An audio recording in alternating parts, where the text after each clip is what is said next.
Hello everyone, जय हिंद, वंदे मातरम। मैं आपका स्वागत करता हूं आपके अपने यूट्यूब चैनल कृष्णा स्टडी मस्ती पे। तो बने रहिएगा, वीडियो में अंत तक देखिएगा। और अगर हम बात करें तो पेट का पेपर आपका 6 सितंबर और 7 सितंबर को डेट कंफर्म हुआ है। इसी 2 डेट में आपका एग्ज़ाम कंडक्ट करा लिया जाएगा। तो ये एक तरीके से बिल्कुल फटाफट रिवीजन सीरीज चलाई जा रही है, जो कि आपके तहत 2-4 दिन जो भी आपके पास बचे हैं उसमें आप ज़्यादा से ज़्यादा सिलेबस को कवर कर सकें। तो देखिएगा, बने रहिएगा वीडियो में, और यह आपको बिल्कुल पॉइंट टू पॉइंट इसमें आंसर दिया जाएगा। तो चलिए हम लोग स्टार्ट करते हैं बिल्कुल स्टार्टिंग से। सिंधु घाटी की सभ्यता, इंडस वैली सिविलाइजेशन। तो इसमें अगर हम बात करते हैं, आपको यहाँ पे देखने को मिलेगा सिंधु घाटी सभ्यता संस्कृत के प्रमुख स्थल।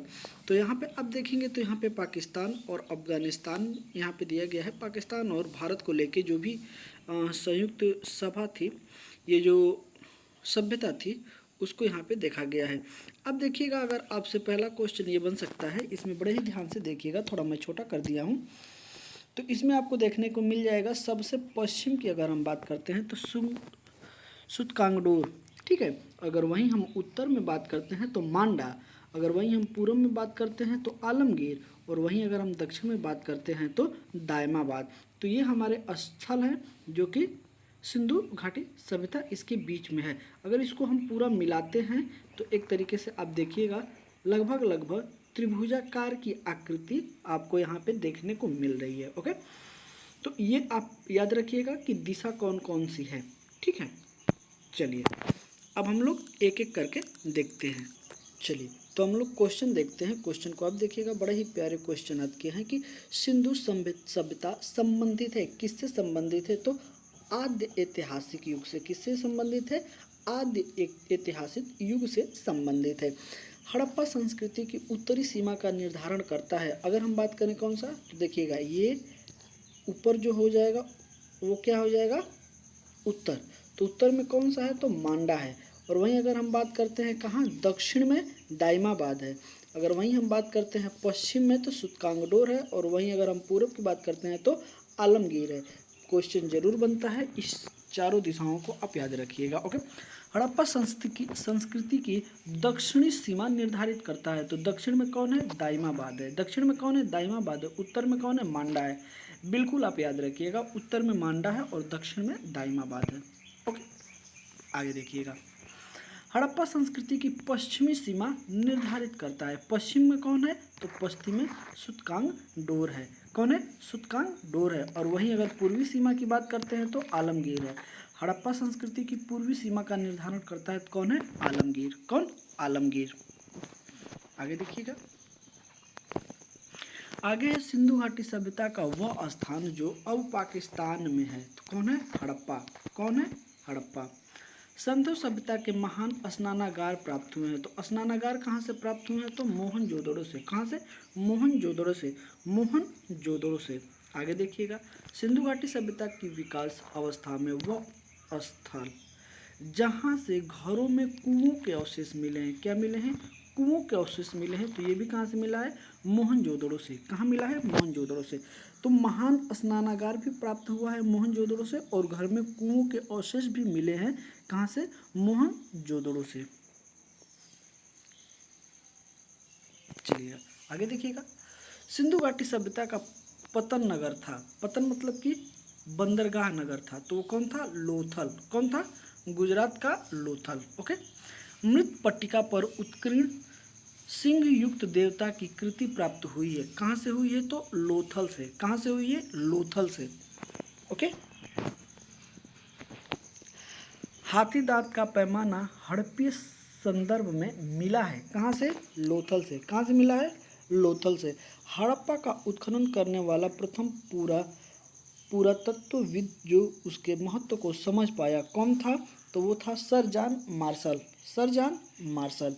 सिंधु सभ्यता शब्द का प्रयोग सर्वप्रथम किया था sir John Marshall. Sir John Marshall ने। आगे देखिएगा, सिंधु सभ्यता से संबंधित केंद्र जो उत्तर प्रदेश में स्थित है। तो उत्तर प्रदेश में कौन है? आलमगीरपुर है। और कौन है? हुलास है।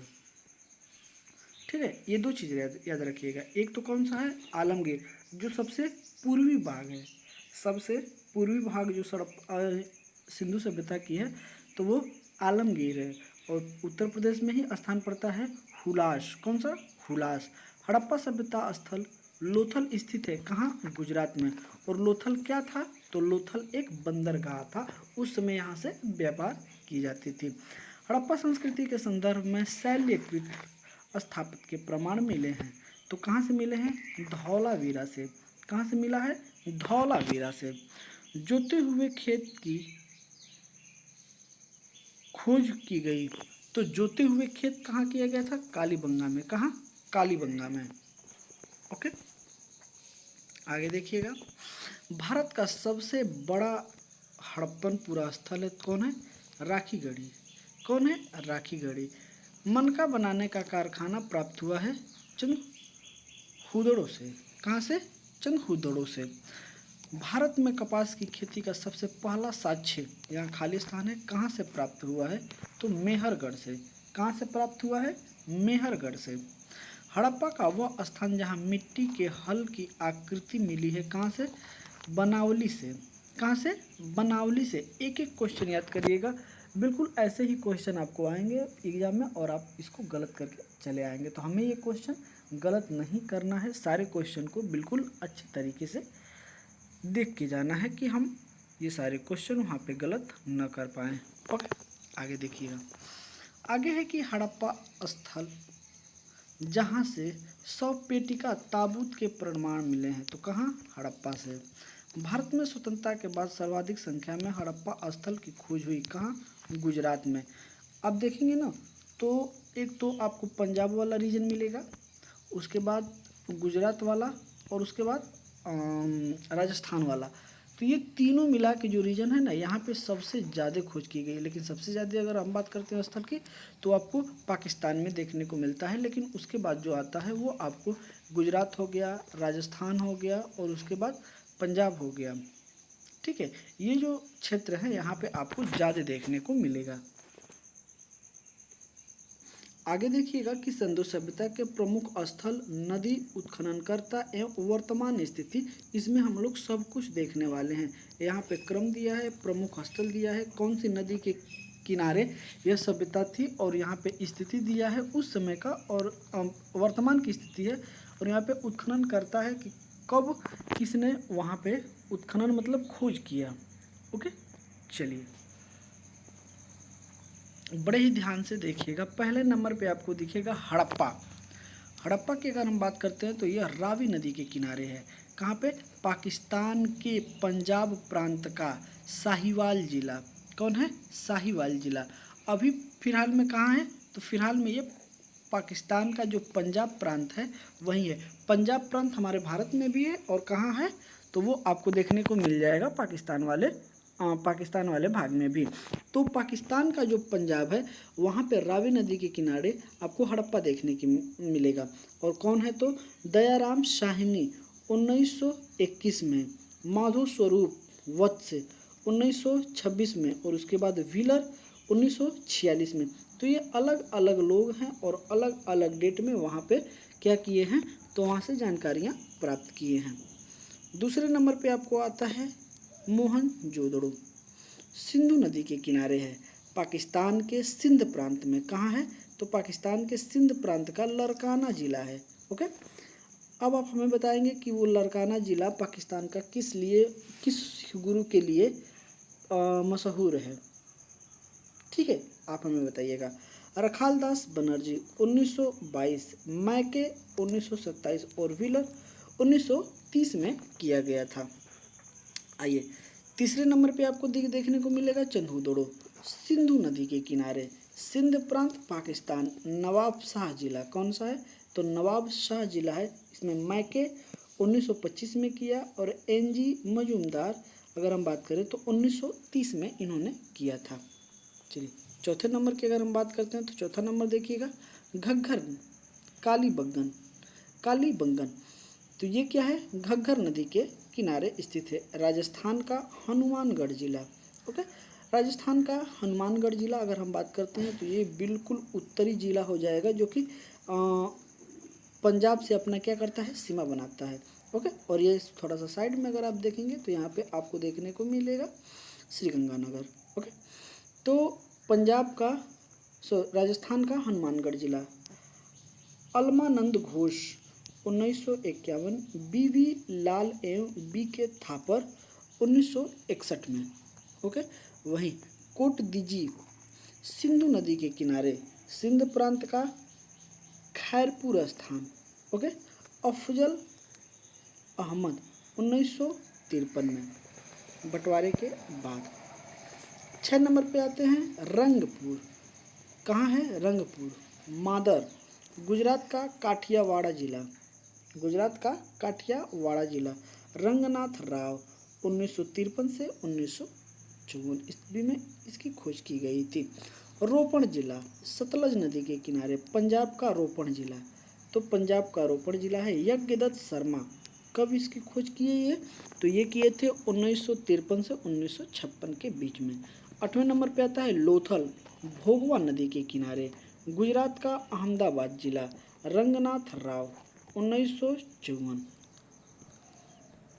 बिल्कुल आप ध्यान से देखते हुए चलिएगा, इसमें जितने भी स्थल हैं प्रमुख वो आपको यहाँ पे देखने को मिल जाएंगे। 9वां नंबर पे आते हैं आलमगीर, हिंडल नदी के किनारे, उत्तर प्रदेश का मेरठ जिला है। यज्ञदत्त शर्मा 1958 ईस्वी में। सुतकांगडोर दास्क, पाकिस्तान के मकराना के समुंदर तट के किनारे। ओरेल स्टाइन, ओके, 1927 में। बनवाली, रंगोई हरियाणा का हिसार जिला। रविंदर सिंह बिष्ट 1974। आगे देखिएगा, धौलावीरा लूनी नदी के किनारे, गुजरात का कच्छ जिला। जेपी जोशी 1967 से 68, रविंदर सिंह बिष्ट 1990 से 91।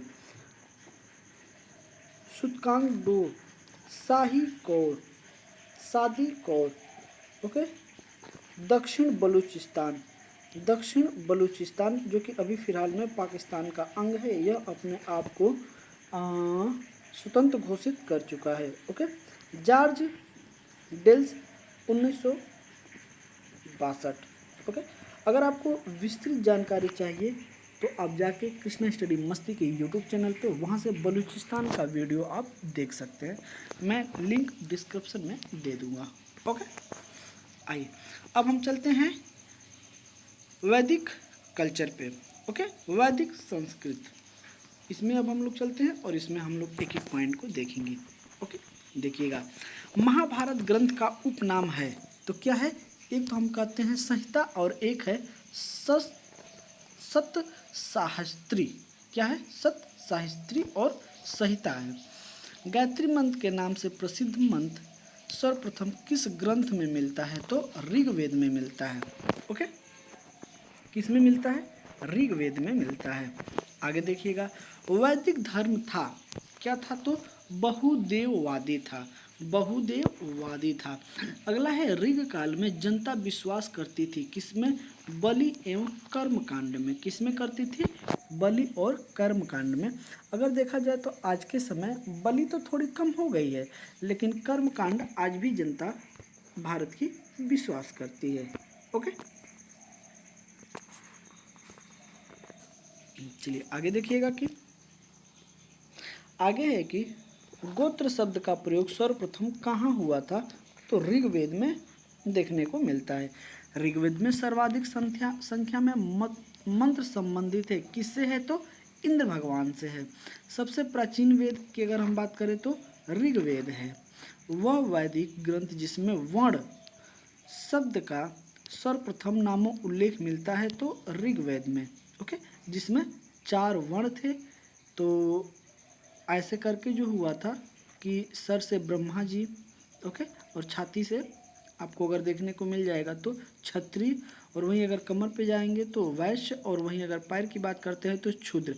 ये चारों वर्ण की अगर बात कहीं पे की गई है सर्वप्रथम तो वो आपको उल्लेख मिलता है ऋग्वेद में। ओके, आगे देखिएगा, ऋग्वेद में उल्लेखित यव यव शब्द किस कृषि उत्पादन हेतु प्रयोग किया जाता था? तो जौ हेतु। जौ को वो लोग क्या कहते थे? यव। वह नदी जिसके किनारे ऋग्वेद में उल्लेखित प्रसिद्ध 10 राजाओं का युद्ध लड़ा गया था, तो कहाँ लड़ा गया था? परुष्णी नदी के किनारे। और उसका अभी में अगर हम नाव की बात करते हैं तो अभी में उसका नाव कहाँ हो गया है? रावी नदी के किनारे। ठीक है, पहले क्या था? जिस समय 10 राजाओं का युद्ध लड़ा गया था, यह उल्लेख आपको मिलता है ऋग्वेद में, तो परुष्णी नदी के किनारे। और अभी में उसका नाम क्या हो गया है? तो रावी नदी के किनारे। आप बताइएगा रावी नदी का ये उद्गम स्थल कहाँ है? ठीक है, वो कौन सा स्थान है जहाँ से रावी नदी उद्गम की है? ऋग्वैदिक काल में प्रारंभ में महत्वपूर्ण मूल्यवान संपत्ति समझा जाता था, तो वो क्या होती थी? गाय। क्या होती थी? सबसे मूल्यवान संपत्ति क्या थी? गाय। गाय मूल्यवान इसलिए संपत्ति हुआ करती थी क्योंकि वहाँ से हमें खाने पीने की वस्तुएं इकट्ठा हो जाता था। जैसे वहाँ वो हमें दूध देती थी।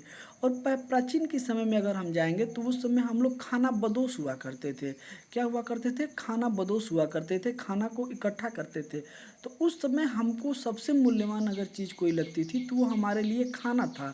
और हमको अच्छे से बिल्कुल सरल तरीके से हमें गाय से दूध प्राप्त हो जाता था, जिससे हमारी भूख का क्या होता था? मिट जाती थी। इसलिए इस समय सबसे अगर मूल्यवान संपत्ति कोई चीज़ समझा जाता था तो वो गाय समझा जाता था। किसी के पास कितनी गाय हैं, जितना गाय होता था वो उतना क्या होता था? धनवान होता था। ठीक है, आगे देखिएगा, वैदिक काल में किस जानवर को अघन्य माना जाता था? तो कौन है? गाय। वह वैदिक साहित्य जिसमें मोक्ष की चर्चा मिलती है कौन है? उपनिषद है। कौन है? उपनिषद है। वैदिक देवताओं का गुरु माना जाता है किसे? बृहस्पति को। किसे? बृहस्पति को। उत्तर वैदिक काल में आर्य संस्कृति का धूरी समझा जाता था कौन? कुरु एवं पंचाल। कुरु और पंचाल की अगर हम बात करते हैं तो वह वैदिक काल में आर्य संस्कृति का धुरी मतलब केंद्र समझा जाता था, बिल्कुल बिंदु समझा जाता था। ये भी आप याद रखिएगा। आइए आगे चलते हैं। आगे है कि वैदिक कर्मकांड में होता होता जो संबंध है वो किससे है? तो होता जो होता था वो ऋग्वैदिक वेद से संबंधित होता था। होता उसे कहते थे जिसे ऋग्वैदिक का ज्ञान होता था। ठीक है, उसे हम क्या कहते थे? होता कहते थे। आरंभिक वैदिक साहित्य में सर्वाधिक वर्णित नदी कौन है? तो सिंधु का बारंबार क्या किया गया है? तो इसका वर्णन वहाँ पे देखने को मिलता है। तो सबसे पवित्र नदी की अगर हम बात करते हैं तो वहाँ पे सिंधु आपको देखने को मिल जाएगा, जिससे कि वही अगर हम बात करते हैं कि सबसे पवित्र नदी तो सरस्वती मानी जाती थी। वह नदी जिसको ऋग्वैदिक में तामे माते तमा देवी तमा एवं नदी तमास कहकर संबोधित किया गया है, तो वो नदी आपको देखने को मिल जाएगी सरस्वती नदी। ओके, सबसे पवित्र नदी मानी जाती थी। उस समय गंगा नदी का जिक्र वहाँ पे नहीं किया गया है, ये भी आप याद रखिएगा। गंगा नदी अभी फिलहाल में नाम प्रचलित हुआ है, लेकिन जिस समय सिंधु सभ्यता थी उस समय ये नदी प्रचलित नहीं थी। शुक्ल आयुर्वेद की संहिता है कौन है? तो वाजपेयी। ठीक है, शतपथ ब्राह्मण में उल्लिखित राजा विदेह माधव से संबंधित ऋषि थे, कौन थे? ऋषि गौतम,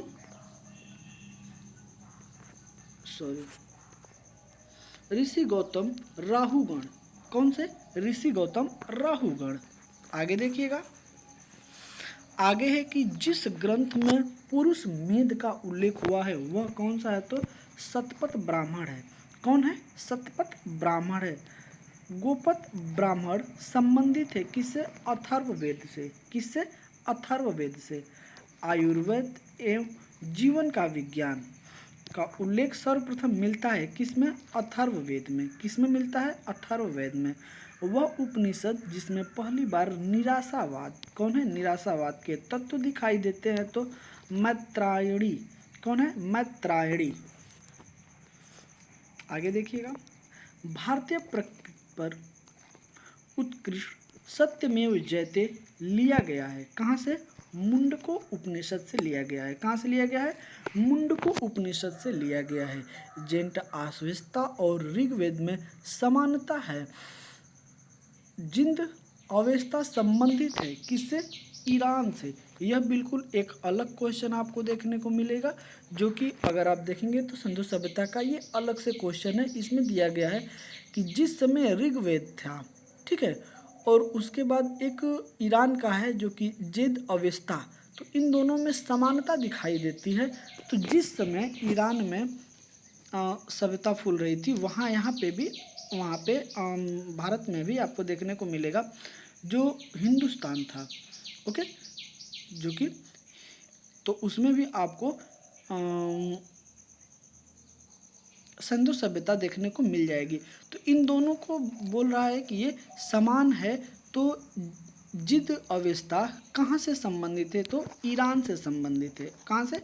ईरान से संबंधित है, ओके। प्राचीन भारत में निशाका निष्क से जाने जाते थे। कौन? तो स्वर्ण आभूषण। स्वर्ण आभूषण किससे जाने जाते थे? तो प्राचीन भारत में निशाका उसको बोला जाता था, जिसे निक कहा जाता था, ओके। आगे देखिएगा, 14वीं सदी ईसा पूर्व का एक अभिलेख जिसमें वैदिक देवताओं का वर्णन है प्राप्त हुआ है। कहाँ से? बोगज कोई, एशिया माइनर से। कहाँ से? एशिया माइनर से। बोगज कोई। आगे देखिएगा, मनुस्मृति मुख्यतः संबंधित है किससे है? तो समाज व्यवस्था से है, ठीक है। मनुस्मृति इसमें जो दिया जाता है तो उसमें वैदिक काल में समाज को कैसे चलाया जाता है, उनके नियमों का इसमें आपको वर्णन देखने को मिल जाएगा। वह उपनिषद जिसमें आध्यात्मिक ज्ञान के विषय में निचकेता और यम का संवाद प्राप्त होता है, तो वो क्या है? तो कठोपनिषद है। क्या है? कठोपनिषद में आपको मिल जाएगा निचकेता और यम के बीच जो संवाद हुआ था उसकी कहानी इसमें आपको देखने को मिलेगी। आगे देखिएगा, ऋग्वेद में वह नदी जिसका उल्लेख अफगानिस्तान के साथ आर्यों के संबंध का सूचक है, तो कौन है? कुंभा नदी। कौन है? कुंभा नदी। आर्य शब्द का शाब्दिक अर्थ होता है श्रेष्ठ। क्या होता है? श्रेष्ठ होता है। चलिए आगे देखते हैं, अधर्यु का अर्थ होता है यज्ञ करने वाला पुरोहित। क्या होता है? यज्ञ करने वाला पुरोहित। उपनिषद काल के राजा अश्वपति शासक थे। कहाँ के शासक थे? तो कैकेय राज्य के। कौन से? कैकेय राज्य के। भारत का प्रथम विधि निर्माता माना जाता है किसे? मनुस्मृति को। मनुस्मृति में किसकी व्याख्या है? तो समाज व्यवस्था की व्याख्या वहाँ पे हमें देखने को मिलती है। तो भारत का प्रथम विधि निर्माण किसे माना जाता है? तो मनुस्मृति को।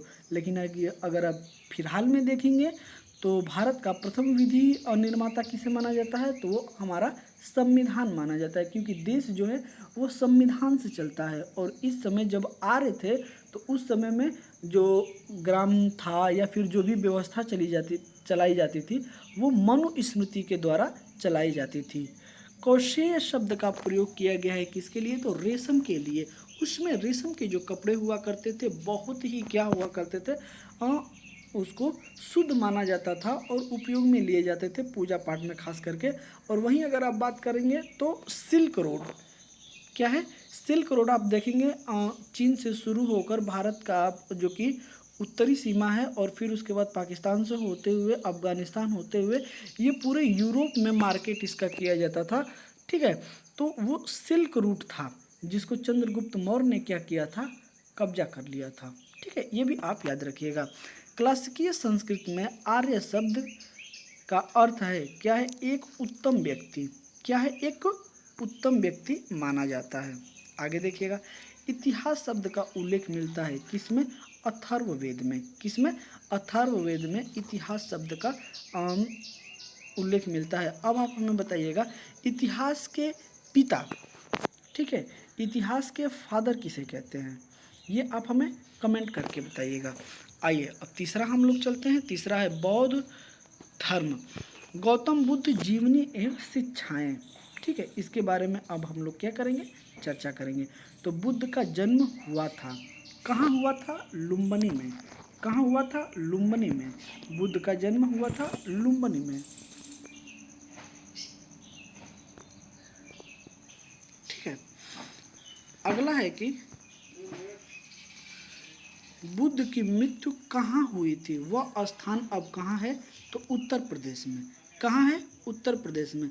बुद्ध के जीवन की वह घटना जिसको महाविनिष्क्रमण के रूप में जाना जाता है, तो क्या है, गृह त्याग। अपने गृह को वो क्या किए थे, त्याग दिए थे। गौतम बुद्ध ने अपना प्रथम प्रवचन दिया था, कहाँ दिया था, सारनाथ में। कहाँ दिया था, सारनाथ में। आगे देखिएगा, बुद्ध के उपदेश संबंधित है किससे, आचरण की शुद्धता व पवित्रता से। आप जब भी बात करेंगे या जब भी बुद्ध धर्म की अगर आप बात करेंगे तो उसमें आपको हमेशा एक ही चीज़ बताया गया है कि आप अपने आचरण को शुद्ध रखें, पवित्र रखें और उसके तहत आप अपना सारा कार्य करें। भारतीय कला में बुद्ध के जीवन की किस घटना का चित्रण मृग सहित चक्र द्वारा हुआ है, तो यह है प्रथम उपदेश। क्या है, प्रथम उपदेश। धर्म चक्र परिवर्तन किया गया था, सारनाथ। जो उपदेश दिए थे उसको माना जाता है कि धर्म चक्र प्रवर्तन यहाँ पे हुआ था। बुद्ध ने सर्वाधिक उपदेश दिए थे कहाँ, श्रावस्ती में। कहाँ, श्रावस्ती में। आगे देखिएगा, आगे है कि बौद्ध संघ में भिक्षुणी के रूप में स्त्रियों के प्रवेश की अनुमति बुद्ध द्वारा दी गई थी, वैशाली में। वैशाली में ये कहा गया था, जो वैशाली जगह है वहाँ पे बुद्ध के तहत की जो भिक्षुणी हैं उनके रूप में स्त्रियां भी इस संगठन में क्या होंगी, तो शामिल होंगी। तो आप ये बताइएगा कि वो कौन सी स्त्री है जो सबसे पहले बौद्ध धर्म अपनाई थी और भिक्षुणी के रूप में अपना जीवन व्यतीत किया था। ओके, आगे है कि बुद्ध के जीवन काल में ही बुद्ध संघ का प्रमुख होना चाहता था कौन, देवदत्त। कौन होना चाहता था, देवदत्त होना चाहता था। आगे देखिएगा, बौद्ध सभाएं, ये बारंबार परीक्षाओं में आपको देखने को मिल जाएगा। ये हमेशा चीज़ें कि कौन सा संगीत किस समय हुआ था और उसके अध्यक्ष कौन थे और उस समय उसके राजा कौन थे वहाँ के। तो आप देखिएगा, प्रथम बौद्ध संगीति की अगर बात करते हैं तो 483 ईसा पूर्व है। ठीक है, ईसा पूर्व की बात कर रहे हैं और स्थान है राजगृह। राजगृह कहाँ आता है, तो अपना बिहार है। ठीक है, अध्यक्ष कौन थे, तो महाकश्यप। कौन थे, महाकश्यप। और शासनकाल किसका था, तो अजात शत्रु का। किसका, अजात शत्रु का। द्वितीय बौद्ध संगीति की बात करते हैं तो 383 ईसा पूर्व। पहली संगीति की अगर हम बात करते हैं तो 483 ईसा पूर्व और दूसरी संगीति की बात करते हैं तो 383 ईसा पूर्व। जगह है वैशाली, बिहार। सबाकामी और काला शोक का शासन था। ओके, अभी मैं आपको एक ट्रिक बताऊंगा जिससे आपको चारों संस्कृति 2 लाइन में याद हो जाएगा। ओके, तीसरी की अगर हम बात करते हैं, तीसरी बौद्ध संगीति तो 251 ईसा पूर्व में हुआ था, पाटलिपुत्रा में हुआ था। मौगली पुत्र तीस्त थे और शासक कौन था, तो अशोक था। चौथी बौद्ध संगीति की अगर हम बात करते हैं तो प्रथम ईसा पूर्व शताब्दी में हुआ था और कुंडलवन में हुआ था। वसुमित्र अश्वघोष उपाध्यक्ष थे और फिर उसमें कनिष्क जो थे उस समय राजा थे। ओके, अब मैं आपको इसको थोड़ा सा छोटा करूँगा और इसमें अब हम आपको बताने की कोशिश करते हैं कि कैसे आप याद रखिएगा। आप देखिएगा, पहली की अगर बात करेंगे, पहली बौद्ध संगीति तो 483 ईसा पूर्व अजात शत्रु, और वहीं फिर तीसरी आ जाइएगा कि 251 ईसा पूर्व अशोक, तो काला अरे अजात शत्रु और काला शोक, और सॉरी माफ़ करिएगा अशोक, अजात शत्रु अशोक। तो ये कौन सा है, पहला है और तीसरा है। तो पहला की अगर हम बात करते हैं तो 483 ईसा पूर्व तो अजात शत्रु, और तृतीय की अगर बात करते हैं तो 251 ईसा पूर्व अशोक। अगर वहीं बात करते हैं दूसरी तो 383 ईसा पूर्व काला शोक, और वहीं चौथी की अगर हम बात करते हैं तो प्रथम शताब्दी कनिष्क कनिष्क का कालाशोक से और अशोक का अजातशत्रु से। ऐसे करके आप याद रखिएगा तो आपको सारी चीज़ें अच्छे से याद हो जाएंगी। ओके, चलिए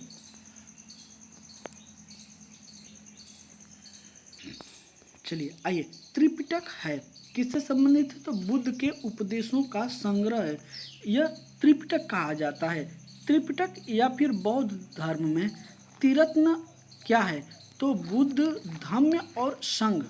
बुद्ध, धम्म और संघ, तीन त्रिपिटक जो है ना, त्रिपिटक कौन कौन से हैं आप ये हमें कमेंट करके बताइएगा।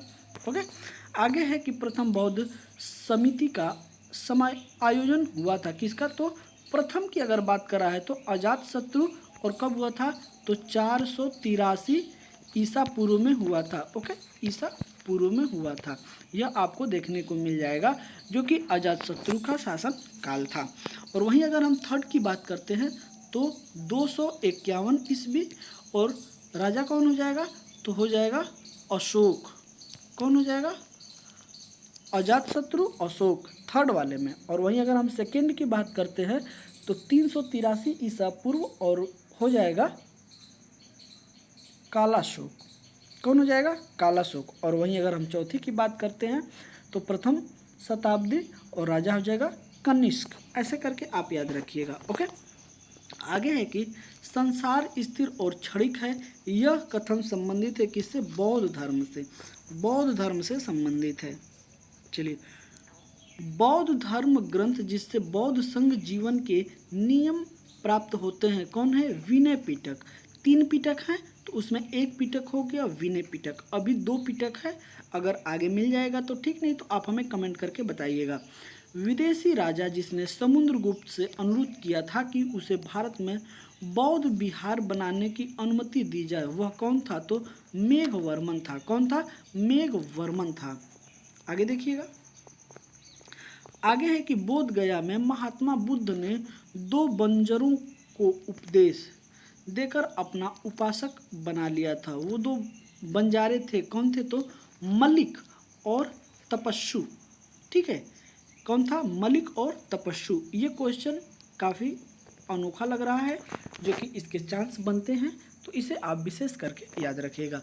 सप्तपर्णी गुफा की अगर हम बात करते हैं, कहाँ है? तो राजगीर में, बिहार में। वसुबुद्धिगम नामक पुस्तक किस संप्रदाय से संबंधित है? तो हीनयान से संबंधित है। आप भी देखेंगे जब बौद्ध धर्म जब आगे चला तो यह जाके 2 संप्रदाय में क्या हुआ? विभक्त हो गया। एक हुआ हीनयान और एक हुआ महायान। ओके, तो ये 2 शाखाएं थी। ठीक है, शून्यता के सिद्धांत का सर्वप्रथम प्रतिपादन करने वाले बौद्ध दार्शनिक का नाम था नागा अर्जुन। कौन थे? नागा अर्जुन। आगे देखिएगा, आगे है उत्तर प्रदेश में बौद्ध एवं जैनियों दोनों की प्रसिद्ध तीर्थ स्थल है। कौन है? कौशाम्बी। कौन है? कौशाम्बी। बौद्ध तथा जैन दोनों ही धर्म विश्वास करते हैं कर्म तथा पुनर्जन्म के सिद्धांत में। अफगानिस्तान का वामियान प्रसिद्ध था किसके लिए? बुद्ध की प्रतिमा के लिए। अफगानिस्तान में बामियान जो जगह है वहाँ पे बुद्ध की प्रतिमा पत्थर काट के बनाया गया था, जिसे बहुत सारे टूरिस्ट के लिए वो प्रसिद्ध था। लेकिन उसको तालिबान की सरकार ने उसको क्या किया? तालिबान की सरकार नहीं, तालिबानियों ने उसको मिलके बम से उड़ा दिया, जिसके लिए वो काफ़ी चर्चा का विषय बना हुआ था। और अभी वहाँ पे जो टूरिज्म के जरिए जो भी इनकम होती थी, जो भी कमाई होती थी, वो एक तरीके से छूट गई है अब उनके लिए। आगे देखिएगा कि खड़ी प्रतिमा बनाई गई थी, माफ़ करिएगा, वह काल जिसमें बुद्ध की खड़ी प्रतिमा बनाई गई थी, तो कुषाण काल में उनकी प्रतिमाओं का जो अनावरण हुआ था वो खड़े मुद्रा में दिखाया गया था। विक्रमशिला विहार के संस्थापक थे धर्मपाल। कौन थे? धर्मपाल। वहाँ कहाँ के स्तूप के उत्खनन में सगीर पुत्र के अवशेष प्राप्त हुए हैं? सांची के स्तूप में। वह बौद्ध पवित्र स्थल जो निरंजन नदी पर स्थित है, तो बोध गया। क्या है? बोध गया। आगे देखिएगा, एशिया के ज्योतिपुंज के तौर पर माना जाता है गौतम बुद्ध को। किसको? एशिया ऑफ लाइफ के नाम से एक चैप्टर है, आपको 9th में, या आप जाएंगे तो हो सकता है 9th या 10th में है या फिर 8 में है। इसको आप देखिएगा। एशिया में ज्योति के रूप में माना जाता है किसे, तो गौतम बुद्ध को। गौतम बुद्ध के समय का प्रसिद्ध वैद्य जीवक किसके दरबार में संबंधित था, तो बिंबसार। बिंबसार के दरबार में एक वैदिक रहते थे, उनका नाम था वैदिक जीवक। ओके, आगे देखिएगा। बुद्ध कौशाम्बी किसके राज्य काल में आए थे, तो उदयन के काल में आए थे। जब वो कौशाम्बी पहुंचे थे उस समय वहाँ का जो राजा था, जिनका काल चल रहा था, उदयन का चल रहा था। आगे देखिएगा। आगे है कि तिब्बत में बौद्ध धर्म के सुधार में महती भूमिका निभाने वाले उपाध्याय अतीश किस विहार से के प्रसिद्ध विद्वान थे, तो विक्रमशिला। कहाँ के, विक्रमशिला के। अब हम लोगों का यूनिट नंबर 4 चलेगा, जैन एवं महावीर जीवनी की शिक्षाएं। तो ये काफ़ी वीडियो लंबी हो जाएगी, अगले सेशन में आपको 4 से आगे लेके चलूँगा। बिल्कुल आपको कोशिश करूँगा कि ज़्यादा से ज़्यादा आपको एक तरीके से फटाफट रिवीजन कराया जाए, जिससे कि आपको सिलेबस काफ़ी हद तक रिकवर हो जाए, जिससे आप अगर एग्जाम में बैठे तो आपको ज़्यादा से ज़्यादा क्वेश्चन आप अटेंड करके आएँ। ओके, वीडियो कैसी लगी जरूर आप हमें कमेंट करके बताइएगा। मिलते हैं आपसे अगले सेशन में, तब तक के लिए जय हिंद, वंदे मातरम, अपना ख्याल रखिएगा।